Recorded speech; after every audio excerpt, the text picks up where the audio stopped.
Sometimes the truth is stranger than fiction. And today, I'm going to tell you 3 stories that demonstrate that. But before we get into those stories, if you're a fan of the strange, dark, and mysterious delivered in story format, then you've come to the right place because that's all we do, and we upload once a week. So if that's of interest to you, the next time you're at the beach with the like button, wait until they take off their sun hat to go run into the water, and while they're gone, fill their hat up with mayonnaise. Also, please subscribe to our channel and turn on all notifications so you don't miss any of our weekly uploads. Okay, let's get into today's stories. On the afternoon of June 29, 1934, a 37-year-old police officer named Captain Alan Falby pressed the throttle on his police motorcycle and sped down a street in El Paso, Texas. Captain Falby's motorcycle lights and sirens were on because he was chasing a speeding pickup truck down the road. But despite the fact that obviously Captain Falby was in pursuit of this person, they were not slowing down at all. So Captain Falby had been a police officer for 11 years, and he loved his job, he loved his motorcycle, and he hated when suspects got away. So he kept his hand on the throttle and kept chasing down the suspect. But suddenly, the truck he was going after slammed on its brakes and swerved hard to the left. Falby tried to slow down, but it was too late. He slammed into the back of this truck, and then he and his bike went sliding across the asphalt for a few seconds, and the whole time, Falby is feeling his body getting totally scraped against the pavement, and the wind's getting knocked out of him. And then finally, when he came to a stop, he was splayed out in the middle of the road, and his motorcycle, his beloved motorcycle, was laying on top of him, pinning his legs under him. And this bike weighed like 500 pounds. And adding insult to injury here, as Falby is screaming out in pain because obviously horrible injuries have been sustained here, he looks down the road and he sees the truck he was chasing, who clearly knew he just wrecked behind them. They're not going to stay and help. They just drove off protecting themselves. And so pretty quickly, Falby kind of assessed the situation he was in. He tried for a second to push this bike off of him, but not only could he not move it, but every time he moved it just a little bit, the weight would kind of come down even harder and a little bit more pointed on his legs, which were crushed, and he had this excruciating pain down there. And worse, he's looking underneath him and he's seeing this growing pool of blood. Clearly, he's sustained potentially life-threatening injuries here, and he's all alone. Like, there's nobody here to help him, and he's totally stuck. And so even though he began calling out for help, the reality was, if nobody came along soon, he was done for. And he found himself starting to panic. Luckily though, just then, 2 men from down the road came running up to Captain Falby. Apparently they had been sort of behind the captain and were watching him pursuing this truck, and they had actually seen the accident. And so they had pulled over, and they were now running up to see if he was okay. And so right away, without even needing to ask Captain Falby what he needed, these 2 men saw the situation. The bike is pinned on top of the cop. And so together, these 2 men were able to lift this heavy motorcycle off of the captain's legs. And as soon as they did, all 3 of them looked, and they could clearly see, the reason there's all this blood all over the pavement. There was this huge gash in Captain Falby's leg right above his knee that was just pouring out blood. Captain Falby, he saw that, and he was already starting to feel lightheaded from blood loss, but just seeing this huge wound was totally disorienting. Fortunately though, the 2 men who had arrived on the scene to help Captain Falby kept their composure. And one of them actually noticed that Captain Falby was wearing a necktie. He had a formal police uniform on that had, a necktie as part of it. And he gently reached over and he told Captain Falby to relax, and he undid his necktie. Meanwhile, the other man, he ran over to the side of the road where this big tree was, and he got a stick, a pretty sturdy stick. And so the guy who undid the necktie, he tied it around Captain Falby's leg above the wound, basically cutting off circulation to that wound, a tourniquet. He tied it off, and then the other guy came back over with the stick, and he handed it to the guy with the necktie, and he took the stick and threaded it carefully through the necktie that was now wrapped around the captain's leg. And he began twisting the stick, wrapping up the fabric as he twisted it, which in turn mechanically tightened that tourniquet around the captain's leg, much tighter than you could do, without something mechanical. Like, this is somebody who clearly knew how to make a real tourniquet out of sort of everyday materials. And so they tie off the super tight tourniquet, they stop the bleeding, and it ultimately saves Captain Falby's life. In fact, by the time Captain Falby actually got brought to the hospital and they took off this DIY tourniquet and patched him up for real, the doctor would tell Captain Falby that, he was about 10 minutes away from death from blood loss. So had it not been for those two guys who showed up and made that tourniquet, he very likely would have died. 4 years later, on December 12th, 1938, Captain Falby was back at work. And he had been, ever since maybe 6 months after his injury. He had just gone back to work, fully recovered. He did have some scar tissue on his leg, but he was basically back to full capacity. And so on this particular day, Captain Falby was on patrol like he normally was in El Paso when he got a call over the radio about a bad car accident that had happened out on Route 80, which is a major road in that town. And so Captain Falby races over to the scene and he sees there's this car that's clearly veered off the road and smashed into a tree. And the driver, or who appears to be the driver, is sitting still in the driver's seat and they were unconscious. And so Falby was the first on the scene. He pulls over, he gets off his bike, he rushes over to the car, and he carefully pulls this unconscious man out of the car and he lays him on the ground. And he sees this guy has a horrible gash in his leg and it's bleeding profusely. But because this basically mirrored the exact same type of injury that Falby himself had had 4 years earlier when he crashed his motorcycle, Falby knew what to do. He didn't have, a issued tourniquet on hand, but he knew how to make one. He had a necktie, and there were sticks on the side of the road. So as quick as he could, he rushed over, grabbed a sturdy stick, took off his necktie, tied it around this man's leg, used the stick to tighten it up even further, and he cut off the bleeding to that wound. And so at this point, now that Captain Falby has realized that, okay, this guy appears to be stable now, he's not actively bleeding, he's clearly still breathing, albeit unconscious, but, it seems like he has a fighting chance here. So he's waiting for paramedics to show up and take this guy to the hospital, and he's just sitting there sort of, happy he was able to be here and save this guy, when he sort of looks at this guy and he realizes something. The man he had just saved with his DIY tourniquet was literally the actual same guy who had saved Captain Falby with a DIY tourniquet 4 years earlier. Captain Falby had never even gotten the guy's name. They had not stayed in touch after his accident. They had gone separate ways. But now he's looking down at this man and he's realizing it's the same one. The guy's name was Alfred Smith, and he would make a full recovery. But when he was rushed to the hospital, they would say, you were within about maybe 10 minutes of bleeding to death had it not been for Captain Falby. So literally, this DIY tourniquet story played out almost exactly the same way with these two guys doing it to each other, but 4 years apart. Later on, Captain Falby and Alfred Smith would give an interview to Ripley's Believe It or Not to talk about the incredible coincidence that saved both their lives. And when the interviewer at some point congratulated Captain Falby on his heroic efforts, Falby simply stated, quote, "One good tourniquet deserves another." You see, Alfred Smith was the man who put the tourniquet around my leg and saved my life when my motorcycle hit that truck. After all, one good tourniquet deserves another. And there you have it, ladies and gentlemen. Thank you to BetterHelp for sponsoring today's video. When I left the military in 2017, I left carrying a lot of baggage that I didn't really know I had. But what I was doing is basically bottling it all up and then snapping at people left and right. And the worst part was that even though I didn't really see this happening or why it was happening, I knew my behavior was destroying relationships left and right. And it left me feeling very stuck and isolated. The people close to me eventually came to my aid and encouraged me to seek professional help, go see a therapist. And admittedly, I was pretty resistant at first. I felt like I, could handle my business on my own. But I did eventually relent. I did see a therapist. And pretty quickly I saw, therapy can give me something that I really couldn't give myself. And that was a truly non-judgmental space to be heard and really talk openly about what was going on in my life. And my therapist gave me lots of perspective that I couldn't give myself, and they taught me methods to cope with my anger and my sadness, and it really kind of turned my life around.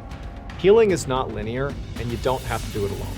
So if you're struggling right now and you don't know who to turn to, consider giving therapy a try. And a great therapy option is BetterHelp. BetterHelp can connect you with a licensed therapist who will listen and help. Click the link in the description below or go to betterhelp.com/MrBallen to get 10% off your first month of therapy.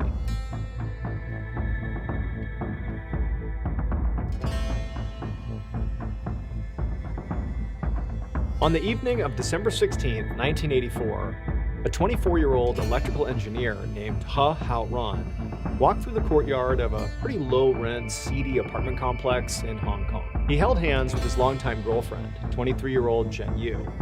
The pair had just finished having dinner together at Hao Ran's apartment, which was part of this complex, but now he was walking his girlfriend across this courtyard to the other side of this complex, where her apartment was located. And so Hao Ran always walked Yu home. The pair had been together for a few years now. They'd actually met in college after a close mutual friend had introduced them, and ever since then they had been inseparable. And so Hao Ran was just sort of protective of Yu. And he felt like their neighborhood was not very safe, and so anytime, especially at night, when he knew his girlfriend would be sort of out and about in their neighborhood, he would walk with her to keep her safe. And so that's what he was doing tonight. Eventually, the couple reached the front door of the section of this complex that would lead up to Yu's apartment. And so the two walked in through the front door, and they made their way over to the building's elevator bank. There were 2 elevators. Hao Ran reached over and pressed the up button, and then he and Yu just stood there and waited. As they waited, they began to hear the familiar sound of one of the old elevator cars clanging its way down the elevator shaft. These were old and creaky and really kind of sketchy elevator cars that both Hao Ran and Yu hated riding on. But Yu lived up on the 13th floor, and neither of them liked walking up that many steps, and so it was sort of like, the only other choice is to ride one of these elevator cars. And so eventually the car came down, the doors dinged, they opened up, and nobody was on the car, and so Hao Ran and Yu stepped inside. They pressed 13, the doors rattled to a close, and they slowly began going up. And the whole time they're going up, neither of them spoke. It was just kind of like anxious anticipation that, hopefully this car will make it all the way up to the 13th floor. And so as they're moving up, they're hearing the car banging into the walls, and it's just so uncomfortable. But eventually they do reach the 13th floor, it dings, the doors open up, and both of them are so relieved when they step out of the car onto solid ground. They make their way over to Yu's apartment, and the two, they give each other a hug and kiss and say they had a really nice time together. And then Yu, she retreats into her apartment, and Hao Ran goes back down the hallway and presses the down button to go back down the elevator. And sure enough, a couple of seconds later, Hao Ran heard the familiar sound of the elevator car shaking and banging against the shaft as it made its way up to him. There was a bell sound, the doors opened up, nobody was on the elevator car. Hao Ran stepped inside, pressed the loppy button, turned around, and watched as the doors closed. And then slowly, he began to go down. And again, as he's going down, Hao Ran had that same sort of nervous energy, hoping this elevator didn't come to a, lurching stop or something, that it just got him down to the ground safely. And so he's going down, it's floor 12, 11, 10, down he's going.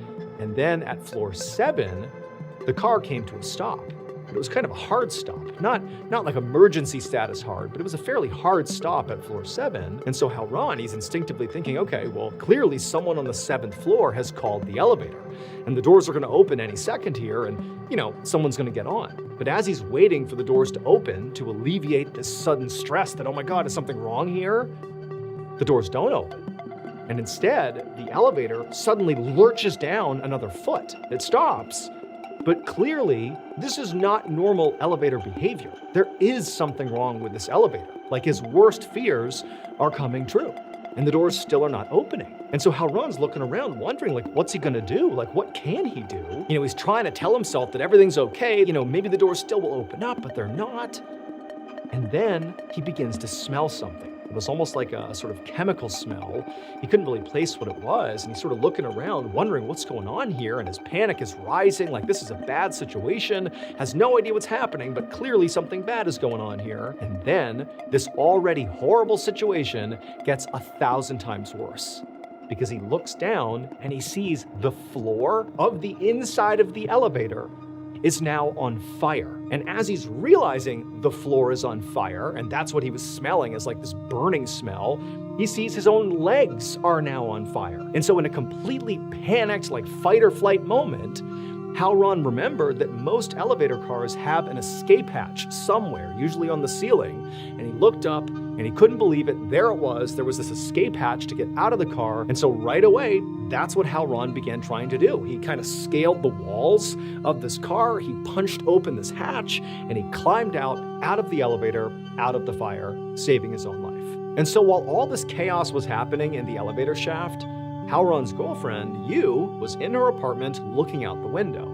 And her view was basically the same courtyard that she and Halron had walked across just, 5 minutes ago to get to her apartment building. And it was sort of customary that every time he would drop her off at her apartment, she would look out the window and wait for him to come out the front door, and she would watch him walk back across that same courtyard to his building on the other side. And so you sort of understood how long it would take, for Halron to come down the elevator and walk out the door. But now it had been, 5, 6, 7, 8 minutes, and he still hadn't come out the front door, and there really wasn't any reason for him not to have exited the building at this point.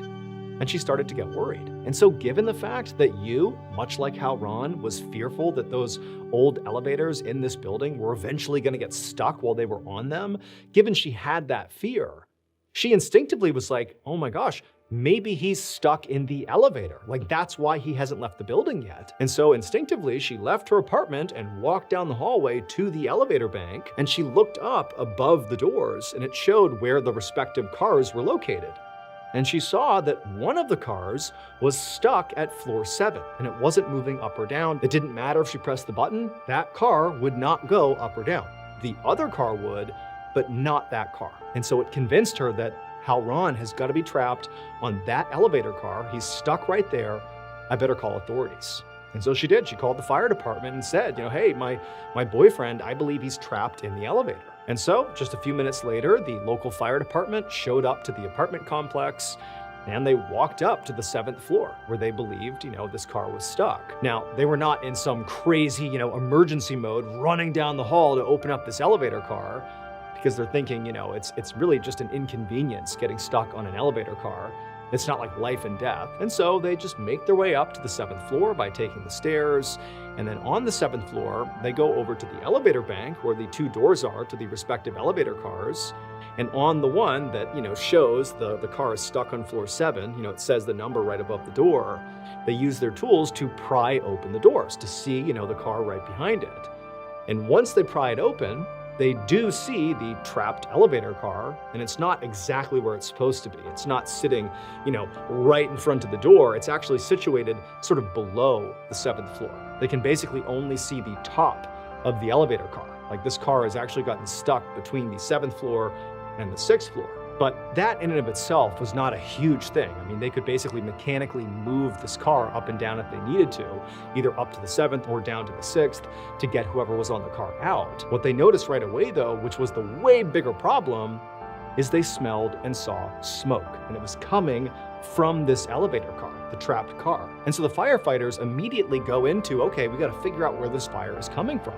Is it coming from this elevator car? Is it somewhere down below at the bottom of the elevator shaft? Like, they don't know. But from their perspective, outside looking into the shaft, they could see that the hatch, the emergency hatch on this stopped elevator car was open because they can see the roof of this car. And they're thinking, okay, maybe the trapped guy is right in there and we can look down, grab him, pull him out, and deal with this fire. And so they go in, they're yelling out Halron's name, and they look down into this elevator car. They're literally on top looking through this hatch, and they see the carpet inside of this car is all charred and burned, and there's some smoke sort of sitting inside the car. But there's nobody inside the car. It's empty. But they see there's blood all over the inside and up on the walls. And then they realize there's also blood kind of coming up, through this hatch, and it's on the top of the elevator car. Clearly, whoever was in this car was badly hurt as they exited out the roof. But now the firefighters are wondering, well, where did he go? Did he fall down to the bottom? I mean, because basically there's just these 2 elevator cars that move up and down inside of this singular shaft. There's basically nothing dividing the 2 shafts that these elevator cars move in. It's kind of like one big shaft. And so to the side of this frozen car is this huge shaft, multi-story shaft that goes all the way to the ground. As they look over the edge and they shine their light down the elevator shaft because, the car on this side was up top. It was not obstructing their view. And sure enough, there is a man, maybe one floor down, who looks very badly injured. He's got cuts all over him. He's bleeding. It looked like his ankle was broken. And he was sort of huddled on this very small platform, basically one floor below. At every floor, when you walk onto the elevator, when those doors open up, there's like, a 1 foot long little platform that extends into the shaft just enough that it meets the entrance to the car. So when the car opens up, you walk across this little platform into the elevator, the door's shut and it goes up or down. But if you're in the elevator shaft, each floor basically has that little protrusion, that 1 foot, small platform. And there's the guy, presumably Halron, who is positioned, perched on the one right below them, on that little platform. And so, of course, the firefighters forget the fire, because, that's a separate issue at this point, and they got to go rescue Halron. And so they go down to the 6th floor, they open up the doors, they grab Halron, they pull him into the hallway where he is safe. He's obviously in an enormous amount of pain. He's been burned. He's got a broken ankle. He's in rough shape, but it appears like he's going to survive. And so as the firefighters placed Halron on a stretcher, and he's barely talking, he's very shaken up. He's just laying there. And so at this point, the girlfriend, she found out the firefighters had saved her boyfriend, and he was on the 6th floor. And so she comes charging down the stairs, runs down the 6th floor hallway to be by her boyfriend's side. And she looks at Halron for the first time, and she just freezes, and she stares at him, and she says, "That's not my boyfriend." It would turn out this whole elevator disaster was highly coordinated, because what neither Halron nor his girlfriend Yu knew was that the same mutual friend who had actually introduced the two of them deeply regretted it. He himself was in love with Yu, and he couldn't bear to see her with another man. And so this mutual friend, whose name was Liu Wenjong, that night, he had secretly waited until he was sure Halron had climbed on the elevator car by himself, and then he had cut off electricity to that car, freezing it at the 7th floor, actually between the 7th and the 6th floor. And then he climbed on top of the elevator car, opened up the hatch just enough to pour kerosene into the car with Halron. That was the smell that Halron began to talk about and smell inside the shaft. Like, he clearly knew there was something off, but Halron didn't realize it was, this friend of his right above him.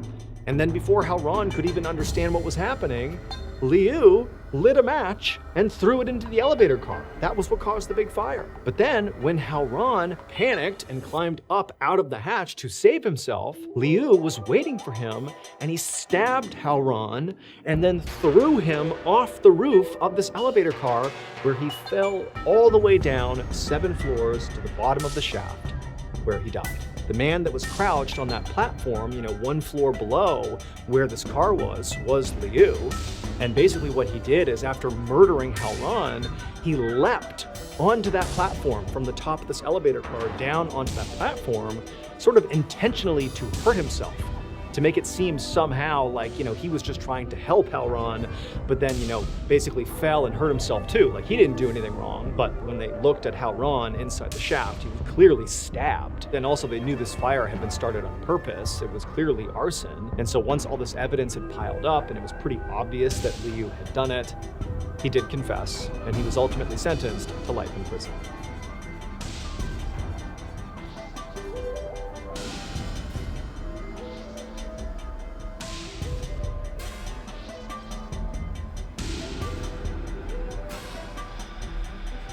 One evening in February of 1966, a 34-year-old man named Jose Luis Peña walked down a staircase inside of a cafe in Madrid, Spain. At the bottom of the stairs was this sort of basement seating area. It was pretty quiet, only a few people were down there. But Jose Luis, as soon as he was down there, he saw his friend, Fernando Sesma, had already found a booth on the other end of the seating area, and he was beckoning Jose Luis over. And so Jose Luis, who had come here to meet Fernando, eagerly walked over towards him. And then before he even sat down, Fernando, who was grinning ear to ear, he held up this envelope and showed Jose Luis, like, "I gotta tell you about this." So Jose Luis and Fernando were both members of a small club called Balenya Alegre, which means happy whale in Spanish, and their meetings were all about aliens and UFOs. Now, Fernando was actually a post office employee during the day, but at night, he was the de facto leader of this club, and he'd always been fascinated by aliens. As for Jose Luis, he actually was much more of a skeptic. He actually kind of actively did not believe in aliens, UFOs, or anything paranormal. But about a month prior, he'd had this sort of inexplicable, UFO sighting, or he didn't even know what it was. He was driving along and thought he saw something in the sky that didn't necessarily make him a believer. But he didn't know who to talk to about this thing he had seen. He couldn't make sense of it. And so that's how he had found his way into this group. It was just because it was an outlet to talk about this weird thing he had been through. And to be honest, he didn't know if he'd be staying any longer than maybe the next couple of weeks. He was just here for now. But regardless, Jose Luis and Fernando had made plans to meet up in this cafe tonight to sort of catch up on all things about the club before their actual club meeting that was going to happen maybe 30 minutes from when they were actually meeting. But as Jose Luis is sitting down, Fernando's got this envelope that he's really excited about. And once Jose Luis sits down, Fernando puts it in front of him and he's like, look, there's no return address. And he points, there's like this strange symbol on the outside of this envelope, and it just looks sort of foreign, like Jose Luis didn't really even know what he was looking at. But Fernando, who again is a full believer, he says to Jose Luis, he's like, I just got this letter and I'm going to show it to the club tonight because I think it's from an alien. Now, when Jose Luis heard this, he was open to the idea of UFOs being a thing because, again, he couldn't explain what happened to him, but he just felt like, give me a break. Like, what, an alien sent you a letter? Why? Why would they send you a letter? And he sort of said as much to Fernando, but Fernando, he was ready for this. Like, he knew Jose Luis was a skeptic, and he knew he would cut this letter apart. But Fernando, he took the envelope back, before Jose Luis could say anything more about how fake this was, and he pulled out the letter inside. And the letter, it was typed out, so it wasn't by hand, it was by typewriter, and the writer wrote that they were literally from an alien race called the Umites, and they'd come from a planet called Umo. And they said that, the Umites had very advanced technology, and they'd actually already been living on Earth for the last 16 years. However, humans didn't recognize them because they sort of looked like normal people. And so this alien writer said, for all these years, they had been searching for, a true believer to share this secret with. And apparently, the believer they had found was Fernando. Now, Jose Luis could tell that Fernando was really excited, and so he sort of throttled back how much he sort of rained on his parade here, and he just let him have his moment and said, wow, that's really interesting. And then before long, the other members of their club came into this basement seating area inside this cafe, and as soon as they were all assembled, Fernando got up to the front of the room and he held up this envelope and he said, you won't believe it. I got this letter. It's from an alien race. They want to talk to me. Like, can you believe this? We finally have proof. The aliens are here. And unbelievably, as he says this, Jose Luis is looking out to get the reaction of the other folks in the club to see how invested they are, in this new revelation. And Jose Luis can't believe it when others in this club begin reaching into their bags and pulling out identical looking envelopes with these strange symbols on them. And they're like, we got these letters too. We just got them last night. We brought them here for this meeting. Can you believe it? And so the whole meeting was completely dominated by, talks of the Umite alien race and how, these letters have got to be legitimate. Like, this can't be a prank the way Jose Luis said it could be a prank.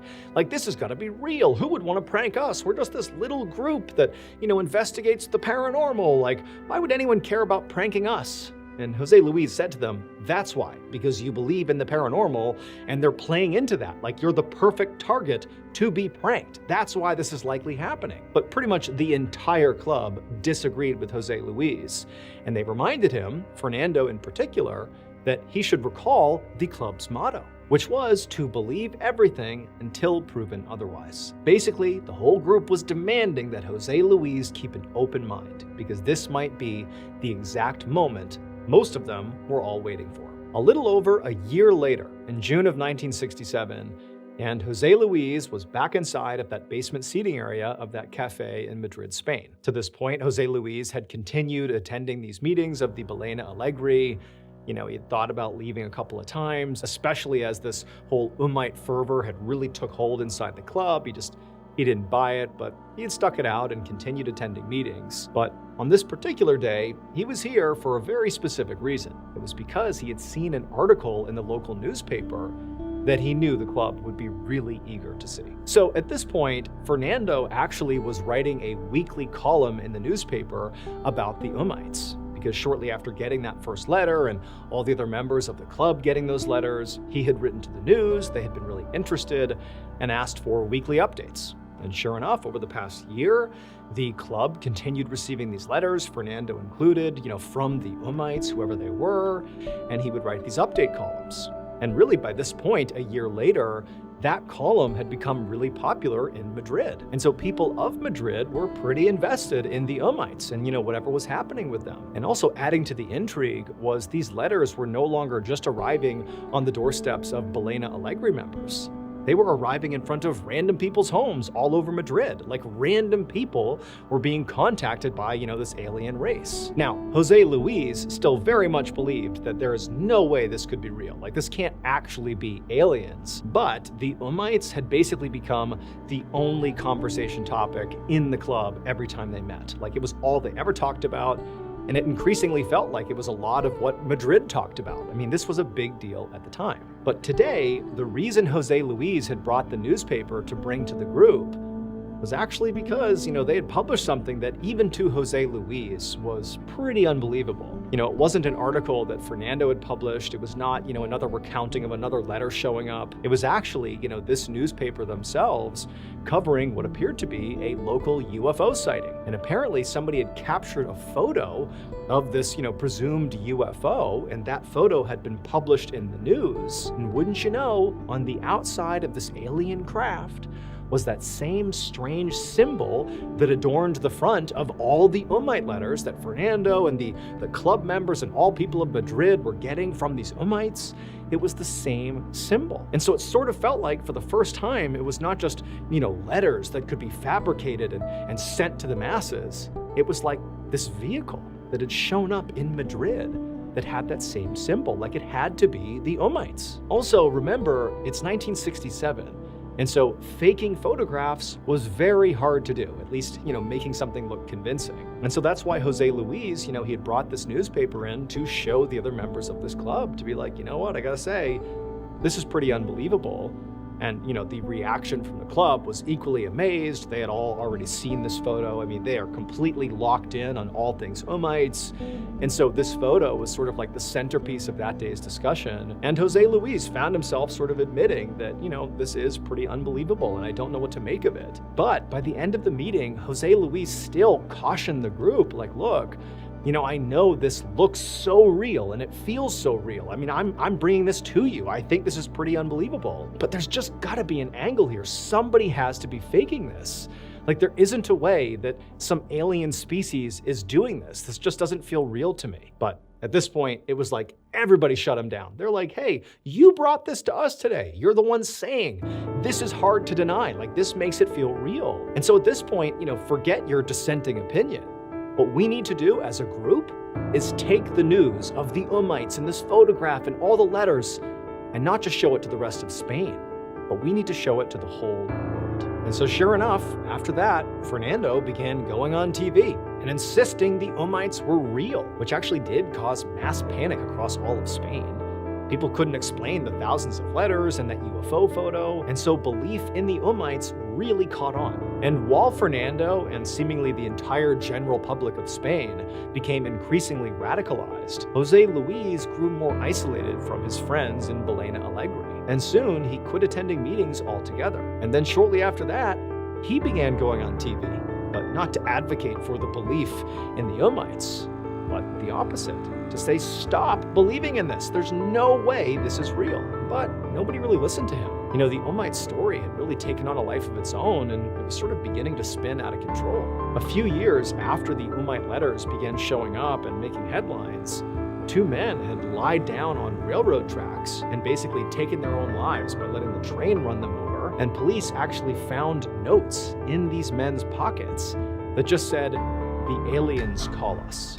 And given the timing of, their deaths, It seemed like it had to be connected to the Umites. Then, 2 Spanish sisters died in a murder-suicide, and police discovered they had been receiving Umite letters that might have contributed to this crime. By the 1970s, there were also multiple Umite-related cults operating in Spain, and one of those cults targeted young boys. And in the early 1970s, when Jose Luis's own son was 7 years old, that child was targeted by one of these cults to be brought in because of his father. Like, they were trying to bring this child in to be exposed to who knows what, just because of Jose Luis's public stature as it related to the Umites. Now, Jose Luis's son would not be pulled into that cult. He would be just fine.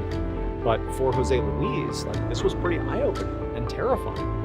You know, the idea that his family could be targeted because of this Umite stuff was crazy. And so around that same time, Jose Luis stopped trying to tell people to not believe in this stuff, and instead retreated from the public eye and just tried to live a quiet, isolated life. Over the next several decades, people all over Spain continued receiving Umite letters, and nobody knew why. And these cults that, sort of focused on the Umites continued to flourish and continued to believe that absolutely the Umites are real. As for Jose Luis, he really did try to live a private life away from all this craziness, but it was hard to escape it. I mean, he would see Fernando on the news all the time talking about the Umites, and he even published a book about it. I mean, it was kind of everywhere. But everything changed in 1996, 30 years after the first Umite letter was received. One night in 1996, people all over Spain gathered in front of their TVs very expectantly as there was going to be this special report about the Umites. And when the guest of honor, who was going to be a big part of this special report, came on screen and began talking about the Umites, it truly shocked the entire country. This person explained that in their own lives, they had recently had a near-death experience. And that experience had made them realize it was finally time to admit to the world that they had made the whole Umite thing up. It really was a hoax. They said they had written those first Umite letters and sent them to Ballena Alegre because they believed they would be susceptible to believing in the hoax. And they also said they really did fake that photograph that was put in the newspaper of the UFO with the strange symbol that matched the symbol on all those letters. But the person said, after that, they sort of had no intention to keep up the hoax. However, the story kind of took off, and all these copycats began sending their own Umite letters to random people all over Spain, and then the news picked it up. Then it was everywhere, and even though this person was trying so hard to literally tell the world that they faked this thing, nobody listened. The hoaxer was none other than Jose Luis. He literally had done this just to show the Ballena Alegre how easy it was to get people to believe in aliens and conspiracies, because that's what people want. He basically wanted to show them that he was skeptical and he had this UFO experience and he was trying to get to the bottom of it, but everyone's like, oh, it's gotta be aliens. And it's like, no, let's step back and be rational. He was trying to prove a point that, look, I faked aliens writing to you and you all believed it. Like, how are we gonna actually figure out what's real and what's not? But he wasn't expecting it to take on a life of its own.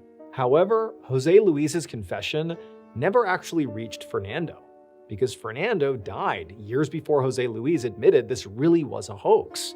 And so he died absolutely still believing that Umites were real. And despite the fact there were at least 4 deaths linked to this Umo craze, and also there were all these cults that were doing who knows what, probably illicit and illegal things, also tied to the Umo hoax, despite all that, Jose Luis never faced any criminal charges.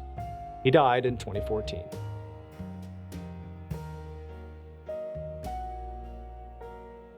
Thank you so much for watching.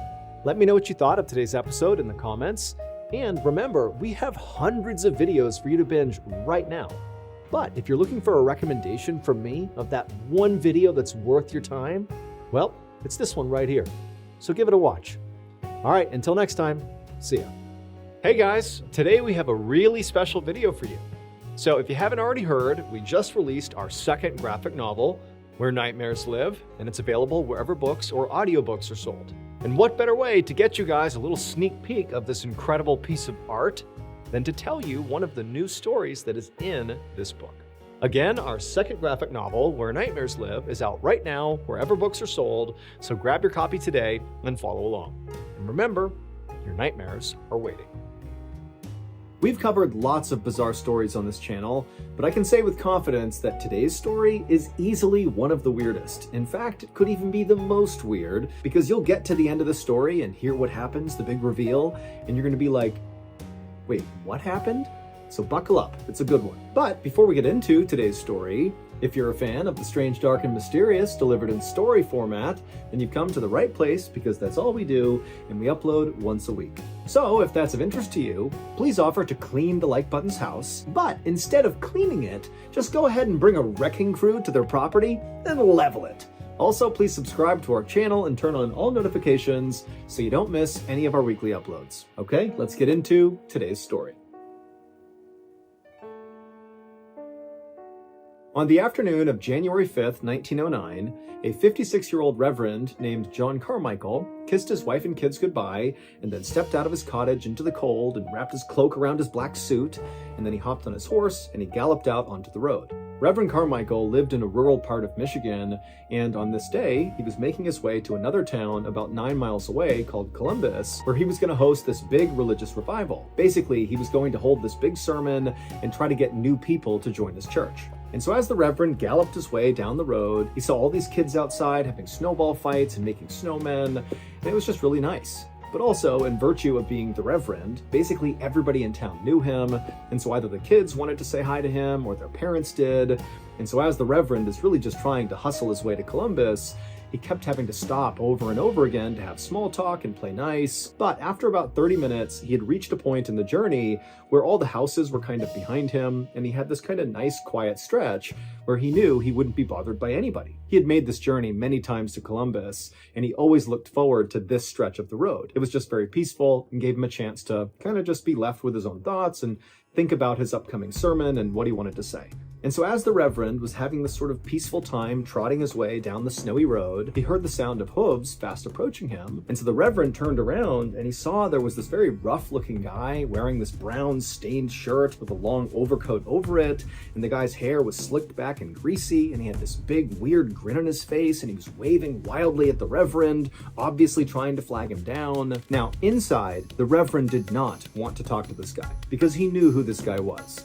His name was Gideon Browning, and he lived in the town where the Reverend lived, and he was known for being kind of erratic and had a horrible drinking problem. And frankly, the Reverend just wanted to be left alone. Here he was enjoying his ride, and here comes the town drunk. He doesn't want to be around this guy. But also the Reverend understood that he was the Reverend in town. People knew who he was. He couldn't just be a jerk to people. He had to be kind. And so he smiled at Gideon and waved to him to be polite, but was dreading this interaction with Gideon. And in fact, weirdly enough, the Reverend, over the past several weeks, had been running into Gideon all over town, to the point where it was becoming weird that he just kept seeing Gideon.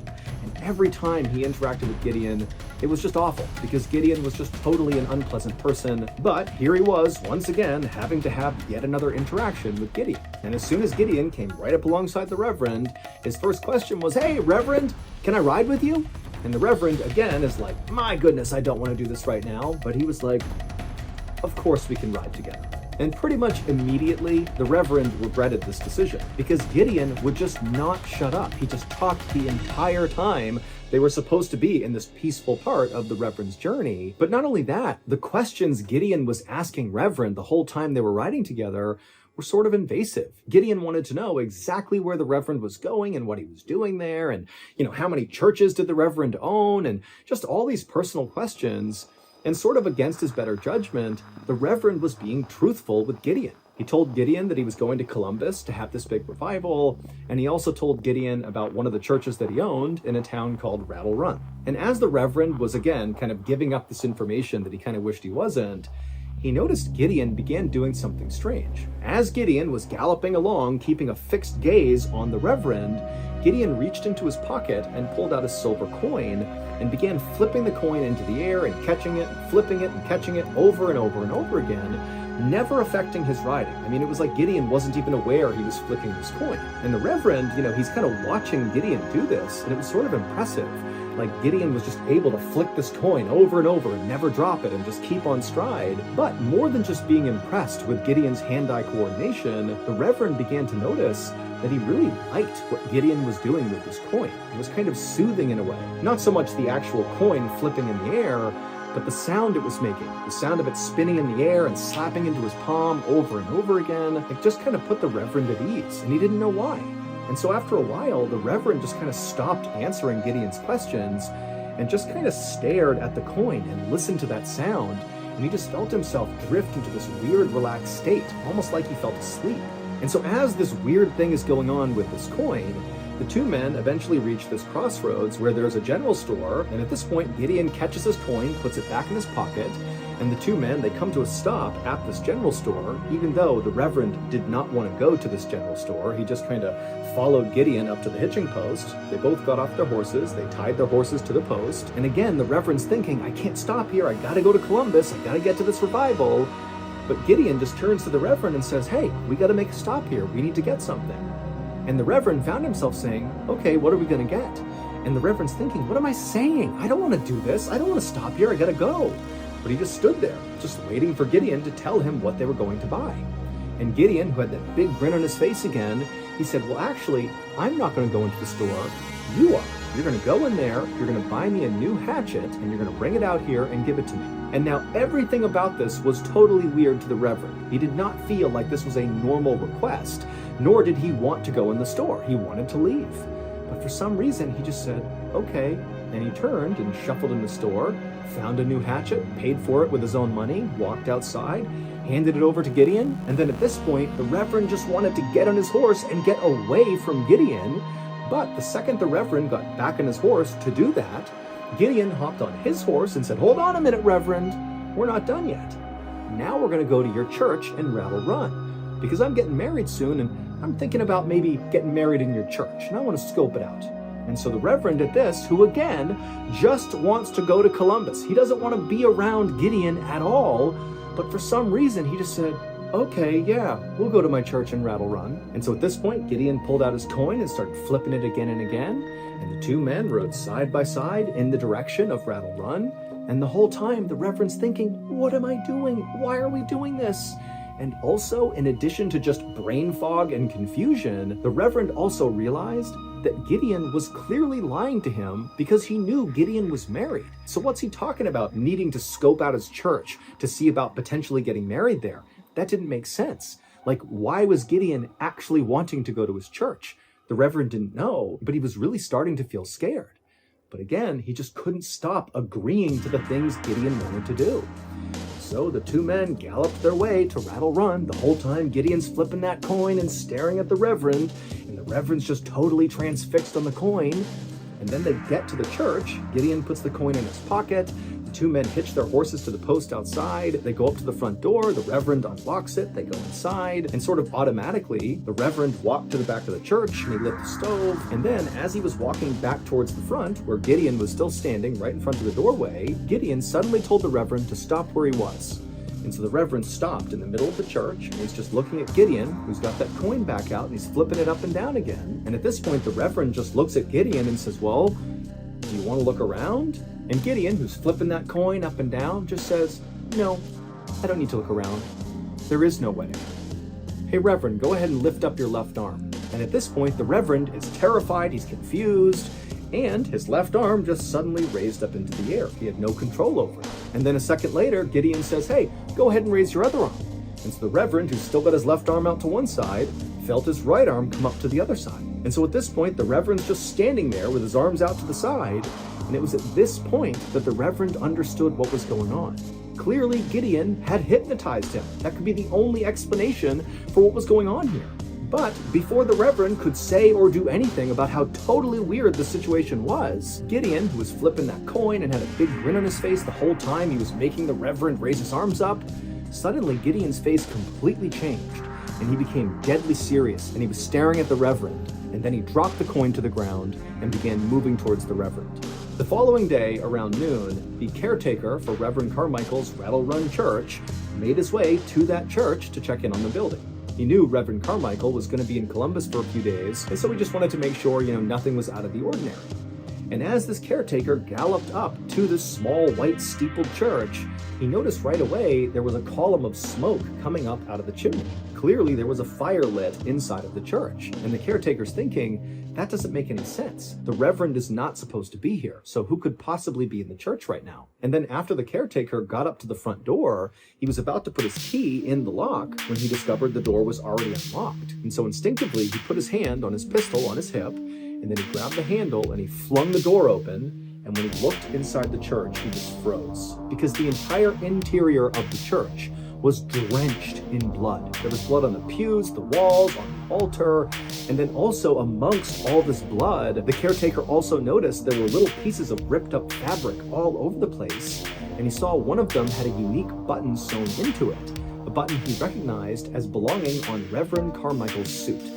And so the caretaker is horrified. He's looking around. He doesn't see anybody, but he sees there's a drag trail right down the center aisle all the way up to the altar, and it curves around to the right out of view. Now, the caretaker wanted to turn and run away, but he was worried that maybe Reverend Carmichael was in here somewhere and was maybe still alive and he could help him. And so the caretaker felt like it was his responsibility to investigate. And so he drew his pistol and he began walking down this bloody aisle, kind of looking around for any sign of anybody inside the church, but it was deadly silent. And he eventually got about halfway down the aisle when he spotted a silver coin sitting in the middle of the aisle, covered in blood, and he kept on walking to where the blood trail turned around the pew, and it led right up to that stove that was obviously still smoldering, and the door to the stove was shut, so the caretaker couldn't see what was inside of it. So the caretaker just walked up to the stove, and after looking around one more time to make sure nobody else was in here, he opened up the stove, and inside the stove was a human skull.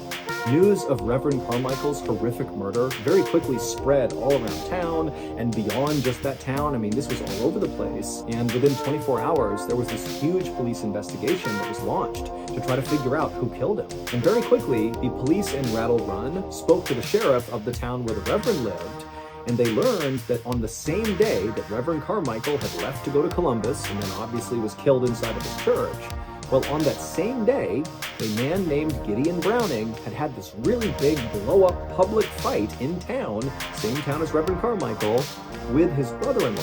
And this fight was so explosive, lots of people saw it and heard it, and people said after this big fight with his brother-in-law, Gideon had hopped on his horse and rode off angrily. And the kids in that town who were outside that day having snowball fights and building snowmen, they would say that they saw Reverend Carmichael traveling down this road because he talked to all the kids and their parents. And not long after Reverend Carmichael had kind of disappeared down the road, they also reported seeing Gideon Browning coming down the same road, heading in the same direction as Reverend Carmichael. And after that, nobody had seen Gideon since. And so very quickly, Gideon became the #1 suspect in this murder. And basically the thought was, Gideon was so angry from this fight with his brother-in-law that he must have just taken out his anger on the Reverend. Basically, the Reverend was in the wrong place at the wrong time and got killed. Now, the police knew this was a flimsy theory at best, but Gideon had a reputation for being totally erratic and a total drunk, and so it kind of fit with who he was, that this was something maybe he would do.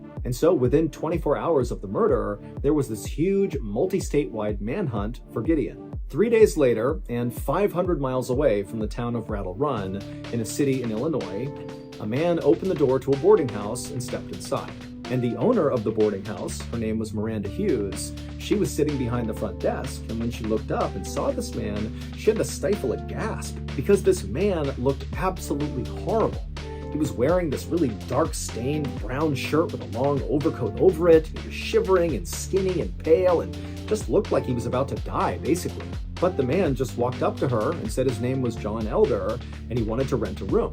Now, Miranda, for a second, thought about refusing this guy's service, just because, honestly, he kind of frightened her. But then again, Miranda thought, you know what, a lot of my guests are pretty rough these days, and this guy's got money and he wants a room, so there you go, I'll give him a room. So she brought him upstairs to a room on the second floor. She opened it up, John stepped inside, and Miranda, as a courtesy, said, hey, do you want me to make you some food? And John, without even turning around, just says, no, I'm fasting, and then he shut the door in her face. For the rest of the weekend, despite what John told Miranda would come up to his room and leave food outside of his door at every mealtime. It was something she did for her guests. But John never came out to get the food, and for a little while, Miranda was actually kind of concerned about this guy, considering how terrible he looked, and now he's fasting. That didn't seem healthy. But at the same time, Miranda was kind of happy to not have to deal with this guy, and so she basically ignored him. But on the morning of January 12th, so 1 week after the murder and 3 days after John Elder had checked into this boarding house, Miranda was walking across the back lawn of this boarding house when she heard what sounded like somebody moaning in pain coming from the outhouse. Now, normally, Miranda would never even think of going to the outhouse and seeing if somebody was okay in there, but the sound this person was making sounded so obviously like they were in pain that she just couldn't help herself. And so Miranda ran to the door of this outhouse and she yelled inside, "Hey, are you okay in there?"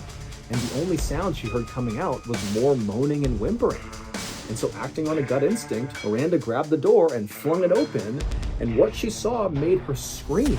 It was John Elder, and he was sitting on the toilet looking up at her with wide, panicked eyes, and his throat had been slashed from ear to ear. It basically seeped deep into his neck. This was a fatal wound, and he was bleeding everywhere. And so Miranda stumbled backwards, turned around, and ran to go find police. By the time the police arrived at the boarding house and went to the outhouse, John Elder was already dead from this horrible wound. And at first, the police did not connect the death of John Elder to what had happened in Rattle Run 500 miles away. They were totally disconnected. That is, until police searched John Elder and they found in one of his pockets was a blood-stained letter addressed to the sheriff of Rattle Run. And as soon as the police read it, they knew they had something huge on their hands, because John Elder was not who he said he was. To understand who John Elder was, and to even begin to understand what happened in Rattle Run, we need to go back to January 6th, the day that Reverend Carmichael left his house and began making the journey to Columbus for this big revival. During that journey, Reverend Carmichael did come in contact with Gideon Browning. Gideon Browning came up alongside him, they rode together, they went to that general store, and Reverend Carmichael did buy that hatchet for Gideon, and they did go to the Rattle Run Church. But the reason they did all these strange activities together is not because Gideon had hypnotized Reverend Carmichael. The actual reason for why they did these things together is even more bizarre.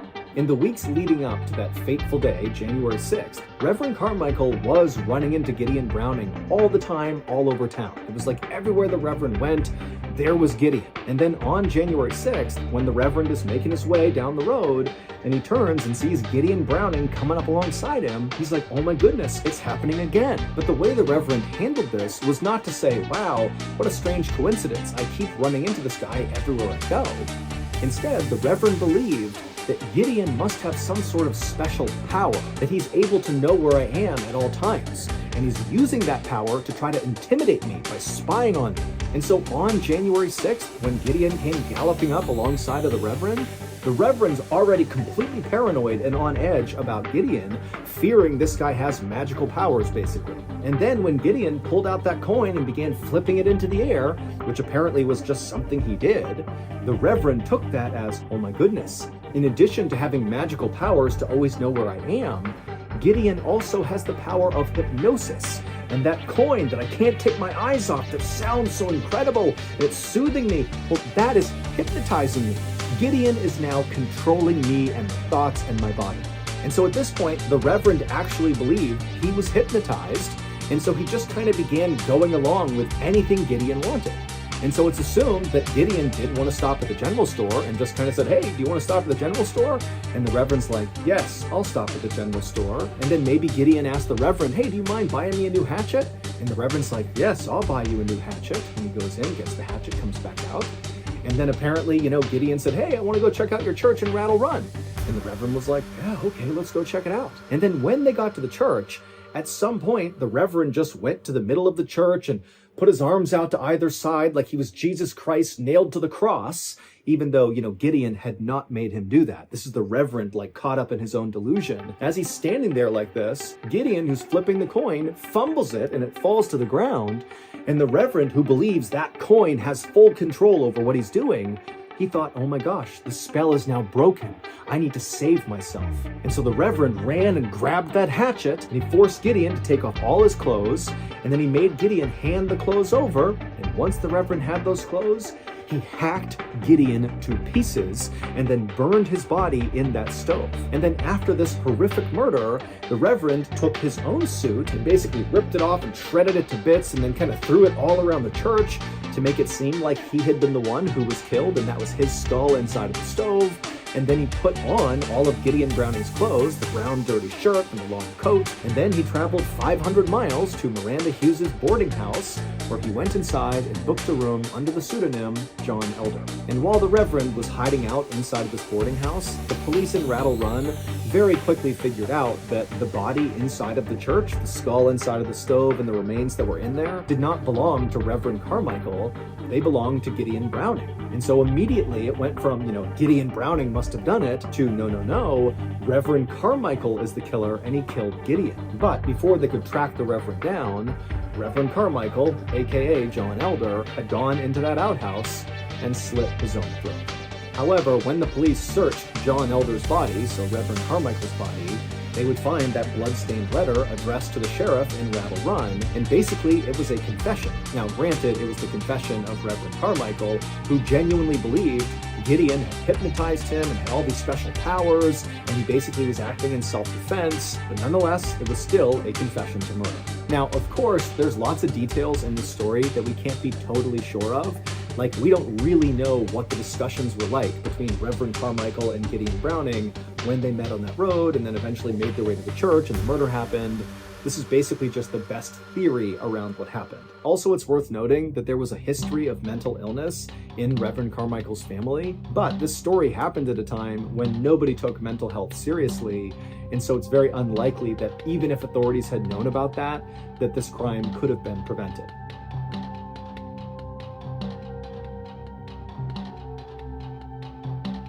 Thank you so much for watching.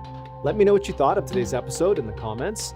And remember, we have hundreds of videos for you to binge right now. But if you're looking for a recommendation from me of that one video that's worth your time, well, it's this one right here. So give it a watch. All right, until next time, see ya.